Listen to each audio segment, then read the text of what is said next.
good morning, and welcome to the Science of Mind Lecture Theory. We are so glad that you're here with us today. We have been having so much fun with this series since the start of the year, and it's hard to believe in some ways that we've now come to basically the summary of the whole book.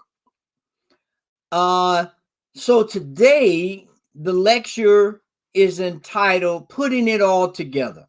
So we've talked about prayer and God and subjective mind and objective mind and all these different things about how God, the thing itself, works. And so today, my attempt will be to go through and look at chapter 24 of the book, which is a huge chapter. And I mean, literally almost every 2 or 3 pages could be a lecture unto itself. So please bear with me as I try to summarize this and give you some nuggets of gold to ponder and, more importantly, put into action, because that's what this teaching is all about. It is about actual practical experience and application of these principles to use in our lives. So let me just step back a moment, and I'm going to start in the beginning, as they say, and it goes, in the beginning was the Word, and then the Word took on flesh, and the Word became a living thing. And also it says that the Word was not only with God, it was God. And so when we look at this beginning story, and then if we go through, I don't know, all cultures in some respect, when they talk about the evolution and creation of the world and man, that concept of an idea or a word or a thought or the movement of the mind of God was the impetus to create all things. And because we know that there's an idea, a perfect idea that has created all of this, we now understand that we are a part of the essence of God, because it was the thought of God that put us into motion. And so with that idea, the mind of man is actually the mind of God, used to the ability that we perceive it, that we understand the laws to use it, and that it has no limits. It is completely expansive, and it is shown through our self-expression. And that's a key thing, self-expression, because to know the truth and to live by the truth or to act according to the truth are two different things. And so when we look at this subjective mind and we look at all of the creative expressions of it here on the planet, the one thing we can say with absolute certainty is that the abstraction of this mind and the ability to take this formless stuff and create it to a myriad of different things is beyond our comprehension. When we think about all of the different chemical elements and all of the different insect life that are unseen, and all of the mammals and all of the amphibians and all of the creatures on the earth, and we've only talked about creatures. We haven't talked about laws or the invisible things that we see. And so when we begin to comprehend that, and we understand that all of this came from the abstract and the formless, we understand, or we beginning to understand, at least I'll say it that way, is that God itself, subjective mind, spirit, however we want to define it so that we can really believe it, is potential energy in a latent form, which means that it is always there, ready to be activated, ready to be used. And for me, a perfect example, I use it often, is electricity. Right now, through the socket in my wall, the electricity that's running through it is latent. It's just there. It's potential. But it will never manifest or actualize itself until we plug something into it. And that is the same with us. Our mind has this latent potential for unlimited possibilities, unlimited creativity. But until we plug it in to the divine mind of God, the ultimate source of all things, it is not being used to its fullest. And the thing is, it is always ready to become. It's always this latent power, this unexpressed creativity that is substance and that has substance and is creative is always there for us. We have to tap into it. And that's what we've been looking at throughout the whole book. When we look at treatment, when we look at the idea of who we are and our relationship to God, the ultimate lesson in all of it is that there is a latent power that is ready to be molded into any kind of form through our creativity. Because we live in a creative world where a universal energy waits to be used, to be opened upon, to be called upon, to be operated upon. But it has no volition of its own. It has no will to do anything by itself. It requires us to start the car, to cut on the faucet, to plug up the radio.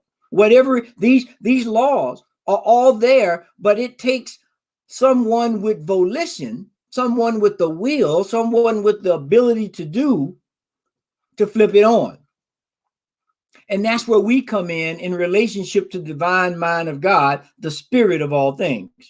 It is there. It is latent.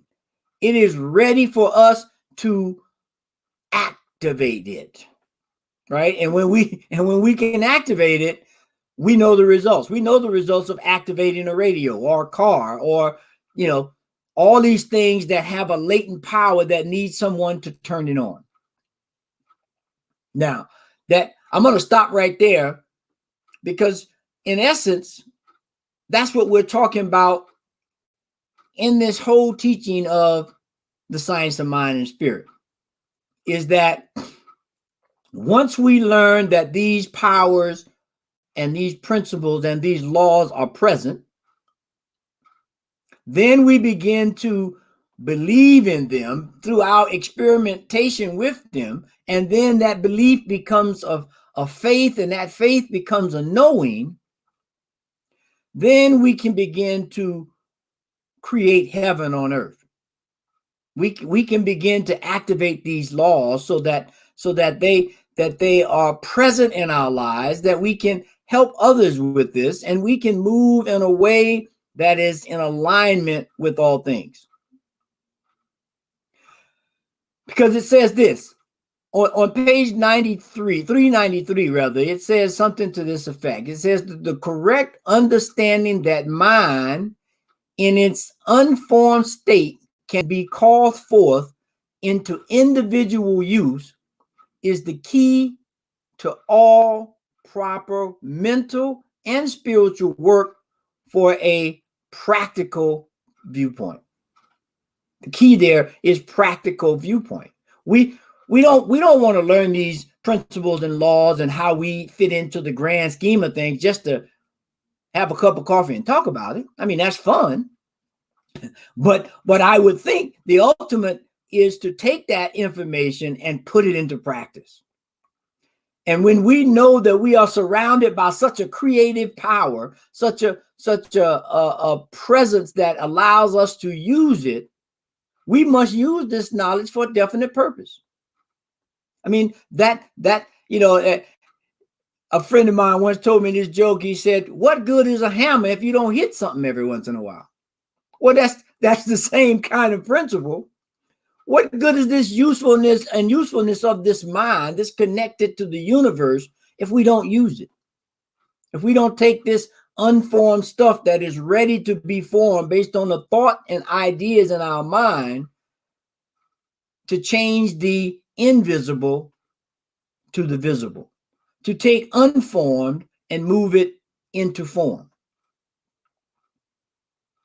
Because that, I would submit, is what we do every day. We've been doing it all our lives. If we sit down and think for a moment of all the ideas we had as a kid of what we wanted to be, or things we wanted to do, or places we wanted to visit, some of them materialized, some of them didn't. And I would suggest that those that came into fruition was based on an idea that you believed in and that you cultivated, not necessarily by willing it to happen or trying to make it happen, but just by embodying that idea, by allowing it to become a part of who you are and who we are, and then it comes upon. This is how we impose, if you will, the knowledge of God onto the unformed stuff. We allow ourselves to do that, right? And when we make this demand upon the universe, it has to reply. It has to reply. It has to correspond to who and what we are and how we are trying to utilize God itself. And some people might say, okay, well, why come we don't never run out of stuff? Well, because the form always returns to the formless. You know, we call that in our world this aspect of dying, right? This physical form will one day disappear, and the essence of who and what I am will return to the formless. This formless stuff is eternal. The form is temporary. And I bring that up because a lot of us have a fear about this thing called form and formless when it comes to us personally, right? This whole thing about death and fearing it and all of that. Well, we know from this teaching that we are eternal spirits and that this spirit has taken form. It said, then the word became flesh, right? So there's something there that is beyond the form. There's something that this formless stuff has the ability to fill up a form and become a living thing, if you will, from our physical perspective. But we know the spirit is eternal and it is formless. And so it will never, ever go away. So our ability to use it and to use more of it is always present. So the thing becomes, how do we tap into this reservoir of the universal mind? How do we do that? How do we tap in this and become more? I mean, right now we have the Olympics going on, and we see, you know, all kinds of feat of physical, obviously, but some of it is very mental. I was watching the other day archery. They had this archery competition, and it's, you know, as archery, it's like kind of like darts with a bow and arrow.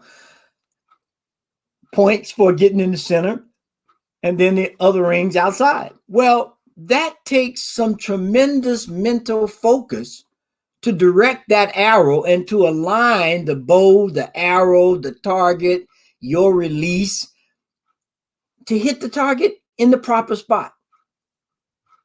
And that's what we're doing every day. When we have success, we have aligned ourselves and all the principles and all the tools that we have to pull all of this information together to hit the mark. Sometimes I hit the bullseye every time. Sometimes I hit the 9 or the 10 or the whatever the rings are, but I'm on the target.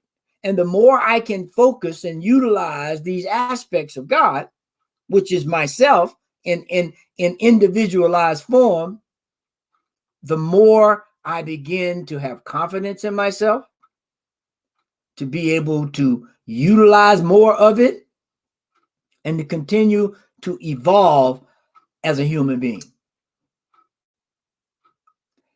To continue as a human being. And that's where we are, I think, now, given where we are. The universe is asking us to be more human. The universe is asking us to be more of who and what we are, and to bring forth this unseen power, this unseen, unformed stuff, and make it into something that we all can use collectively. It's, it says on 395, it says this: the cosmic energy is started by man to guide its own life. It goes in the direction in which it is driven. So driving is not forced by some kind of agreement or something. It is based on the direction that we put it.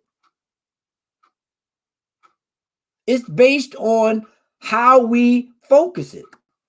When you take your car, it just don't go on its own. You have to turn the wheel. You can start it, great engine, great tires, great sound, but that car is on it. Once that engine starts, you have to direct it in the way you want it to go. And that's what we are faced with here. We are given life, which is the cosmic energy saying, start your engine, your individual engine. And now it's up to each and every one of us to understand what we have and to direct that automobile called us into the direction that we want it to go.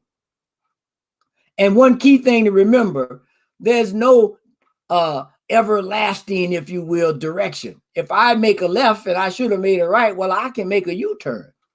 I can go back in the opposite direction. And that's what we have to begin to learn, that with these principles, the punitiveness that some people talk about is only punitive because we don't make another choice. We don't change our focus. And that's what causes us to live sometime in fear. And that causes us to move in ways that we really minimize or jeopardize the greatness of who and what we are. And so right here, I'm going to stop. I don't know if we have any questions, or if you want to ask a question. When I get excited when I'm talking about this stuff, because it is so palatable when we think about it. It's very easy to digest when we put ourselves into it, when we allow ourselves to not be constricted by principles that are, principalities that are not principles, or fear, any of these things that limit our understanding. So I'll stop for a second, see if we have any questions, any comments. And then so you see here, Roy says, why does traditional Christianity claim that the word is Jesus? How is he the Son of God becoming flesh? Well, now that's a great question. That's a great question. And I'll say it like this. Jesus is a principle. Now, it may have been a personal entity on earth, but at its essence, this whole idea of Jesus, or the Christ, the anointed one, is an idea, is a principle. And so when we think about it in that and take away the physicalness of it, the personification of it, we can look at that as saying this divine mind of God, anyone who wakes up to that idea is a Christ. And the Christ being the one that is anointed. And this whole idea about being anointed and resurrected, what we are being resurrected into is not so much the physical body, which I don't put anything beside or beyond the divine. If divine if it created me, it can resurrect me, because it created me from nothing. So if it wanted to pull me back together, I'm sure that is equally possible.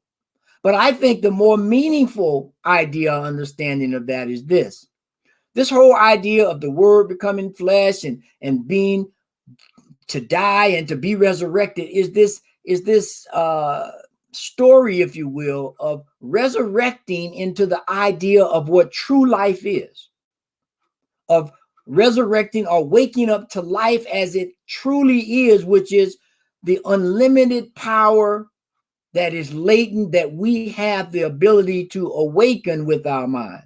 with this word.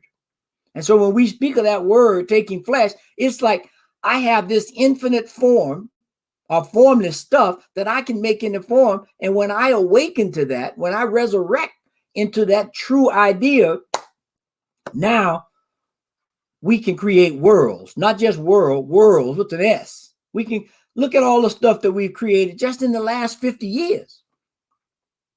We've gone from a phone that's tied to a cord to a phone that's a computer. We've moved in these realms, and all of those things came as a result of a thought and looking at unformed stuff and trying to figure out how we bring it into reality.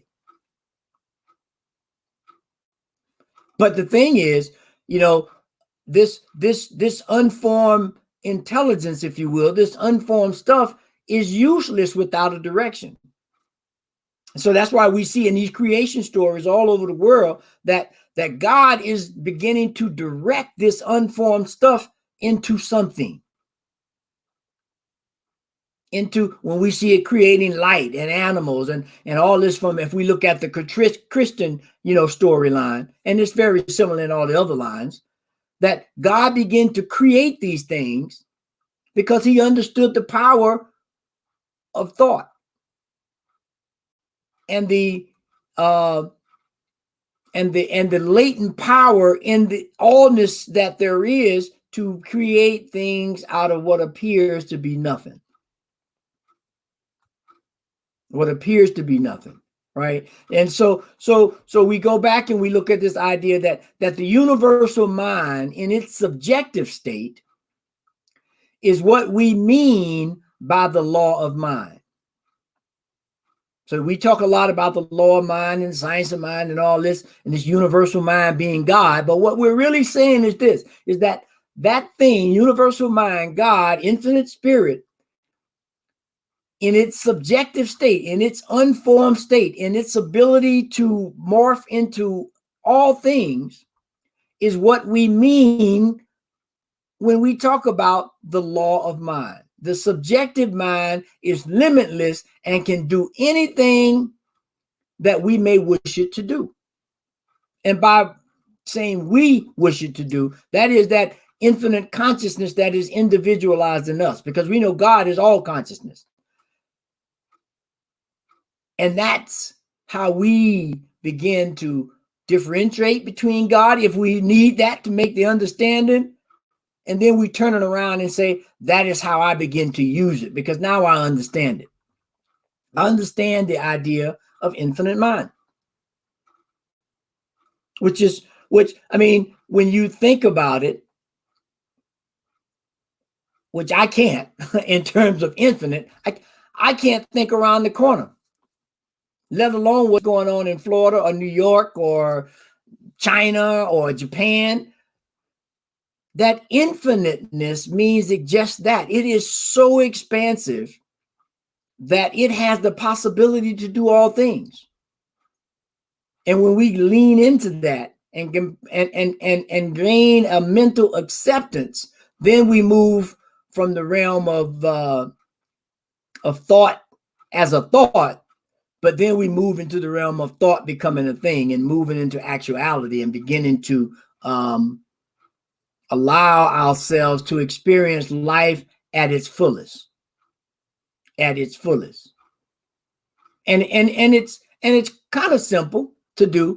The statement of it is simple. Application is sometimes hard, where it speaks to the fact that our mental acceptance of the conviction is based on our ability to feel the warmth and the color and include some imagination into these ideas that we bring forth in the world. Think about the most fun you've ever had, right? On a physical, actual level. It was something that was filled with feelings and lights and colors and sounds, and which allowed your imagination to just, expand. That's how we should begin to work and operate and think about our relationship with God. Because this allows that creative power to respond to that feeling, to respond to that idea and create these mental attitudes that allow us to repeat it. A mental attitude of happiness generates happiness. A mental attitude of sadness creates sadness. So we know as we begin to change our thought, we know this directly in our lives, we could begin to change the way we live. We could change the way others live. We could change the entire universe if we begin to do that and to create these mental attitudes that support life. And now here's the key. Don't get stuck in that mental attitude, because we know life is ever unfolding, because it is this treasure trove, if you will, of formless stuff waiting to be formed. Therefore, we should try to feel the reality of what it is we want and what we're trying to do when we have an idea, when we want to make a treatment, when we want to expand our lives in prosperity. We should have this definite feeling about what it is we want to do. This feeling. And that's what we must learn to feel. As you know, there's that old gospel song that says, "We've come this far by faith, leaning on the Lord." Well, that translates into, I'm just leaning on the Lord. I can't see it all the time. I'm just trying to feel my way through by leaning on this invisible thing that is guiding me in every aspect, in every way of my life. And so when it takes form in the actual picture, that it becomes the embodiment of that thing. The embodiment, which means every aspect, my feelings, my beliefs, my ideas have taken on this thing to make it happen. To make it happen. Now, let's just make one quick, clear distinction. When we talk about aligning our mind with God, we're not necessarily, let me put it this way. We're looking for an activity that we believe that has already happened. We're not wishing for something to happen. We're not trying to make something happen. We're moving forward with the belief that it has already happened, because we know there's infinite ways things can be put together. So once we conceive that image in our mind and we begin to allow that to become a mental attitude, we let it go, because we know that it has the power within itself to do its own thing, so to speak. It becomes a thing unto itself. You'll hear us always say, a thought becomes a thing unto itself. That's because there's a law that says once an idea is clearly formed, the invisible stuff begins to fill in the mold, if you will, of that thought. And you begin to see it manifest in your life, in your family's life, in your friend's life. And so we have to remember that to use the subjective mind and to use the creative power of the universe, we're not talking about using two things. We're talking about one thing. There's only one mind. And when we understand that we can look at it from different perspectives, we don't get confused about the seen and the unseen and the thought becoming a thing and all of that. We let that go, and we know the power and presence of God. And so we just set forth the thing in motion and let God do the rest. Because the Spirit alone has the power of real self-expression. This is why we call it conscious mind.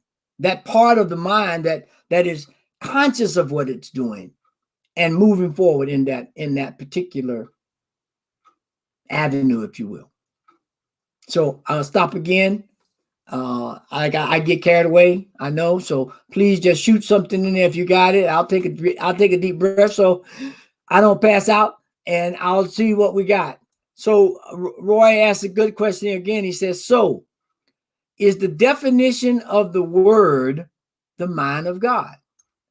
Yes, it is. Yes, it is. The word, that's why it says, in the beginning was the word, this unformed stuff, and the word was God, and the word was with God. Again, we're looking at this oneness that has an inness, inner, and an outer aspect of it, right? So the word is the inner, if you will, and the thing itself is the outer. Or you can look at it in reverse. It doesn't really matter. What matters is to know that it starts inside. So it's like the community property in math. 4 plus 2 is 6, and 2 plus 4 is 6, right? It don't matter where you start. Ultimately, it's all going to be the same thing, right? The answer will be the same. And that is sometimes, I will admit, it's sometimes difficult to get our head around based on the culture and the culturation that we've been brought up in. We're not taught to look at things in its wholeness. We've been taught to look at things pitted against each other, left or right, up or down, good or bad. So we don't look traditionally at things in their wholeness and understand that there's this unity of law that no matter what I'm looking at, I can always see the opposite side of it and understand that it is a reflection, if you will, or the opposite of the thing I'm looking at, if that makes sense. And so let me say this. There's on page 41 in the textbook, it says, mind in its unconditioned or subjective state is the law of cause and effect. The law of cause and effect of itself is not an entity, but is the way that we use the great law of life. From this viewpoint, all practical effects may be changed by altering our thought relationship to the fundamental law, which gives rise to the lesser of cause and effect, right? Now, what that's saying is this. Cause and effect, which we're talking about of this word, this thing, which God is the cause is always the impetus for something to happen. And I can always change a cause. So the effect is the results of a cause, which is a thought, which is an idea, which is the movement of spirit in this unformed state. And when I bring it forth as an idea, it will create an effect, if that makes sense. And so when we got to always remember that we're dealing with formless stuff, that we can form it into anything. It can become anything. So the cause and effect law is not a thing of itself. It is the results of the law of mind, which says an idea is a mold that will take formless stuff and create the idea or fill the mold precisely as we create it. So as we continue to think about well-being and health, that's what we get. If we continue to think about prosperity, that's what we get. If we think about lack and limitation, that's what we get. Because the law of mind is not selective. The law of mind is sensitive. It's sensitive to our thoughts and ideas and words, and then they become a thing. So I hope I answered that. That was a very good question of how that works. But yes, the word most definitely is God in action when it comes to how we look at it. Whew, man, my time is running. So let me just try to sum this up with a couple of things to help us actualize this. And as this becomes the end of the formal text of the textbook, as we continue to go through, we will begin to pull from different parts and begin to look at some of these teachings in practical ways and how we can implement them in our lives. And so in that, I would say the first thing that we want to do is this. Remember that fear is our greatest enemy. And that fear, as we talked about previously there, is a mental attitude. And as such, we can change it. Fear is a mental attitude that can be changed. And fear is basically a lack of faith. It's a lack of faith of these principles. And the more we begin to utilize these and experience them in our life, we release faith. We release fear, and we replace it with faith. And then the spirit begins to actualize more in our life.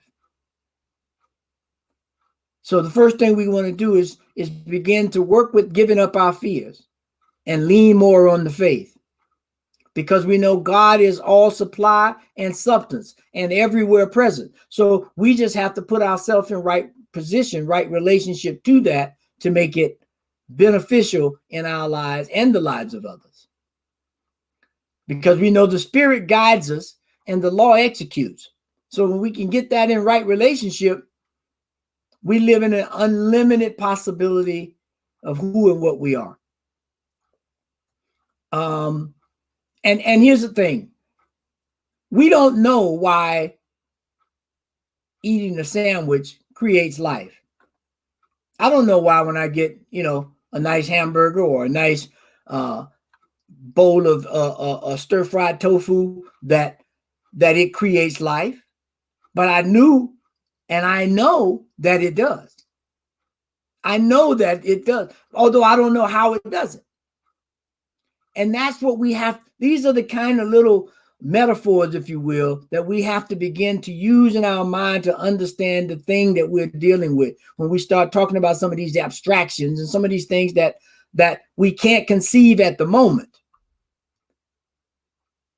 then we can take part of life fully and wholly and know that as it says in the end of this book, or this chapter rather, it says this. It says the physical universe is always mechanical and spirit is always spontaneous. And that's because spirit is a unity. It can never do anything other than be itself. And so in conclusion, he says this: what we need, what the world needs, is spiritual conviction, followed by spiritual experience. He makes this, I think it's a bold proclamation that says, I would rather see a student of this science prove its principles than to have him repeat all the words of wisdom that has ever been spoken. It is far easier to teach the truth than to practice it. And that's what we are looking to do, is to practice the truth, is to put these things into practice, so that by practicing this truth, we begin to live life fully and wholly and know exactly who we are and be the person, the idea, the thing itself as we picture it to be. And so I'll stop right there. And I hope that was helpful. I mean, it's so, if you have not read that chapter 24, I invite you to please go do so, because it is full of nuggets and little paragraphs just to ponder for a whole week. Just take it and dissect it for a whole week so that you begin to embody these ideas. So I'll stop there and I'll open up for any questions.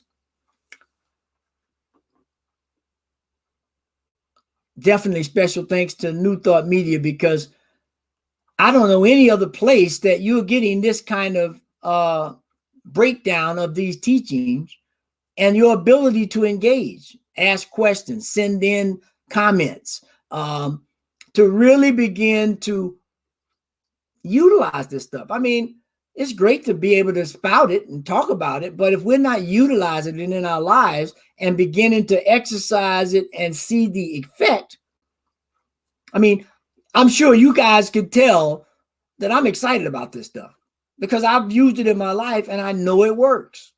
And it works according to me working it. When I'm lackluster, when I'm not clear, when I'm got a little fear, it doesn't work, or it doesn't work as well as when I'm clear. And I know that there's a power and presence in the universe that is available to me to use. And that's what we want to convey to anyone and everyone who's on this call, who may hear it later or may stumble across it by accident. Because this is the life we're living, and we can make it grand and glorious by leaning on the Lord. And so I'll stop there. And next week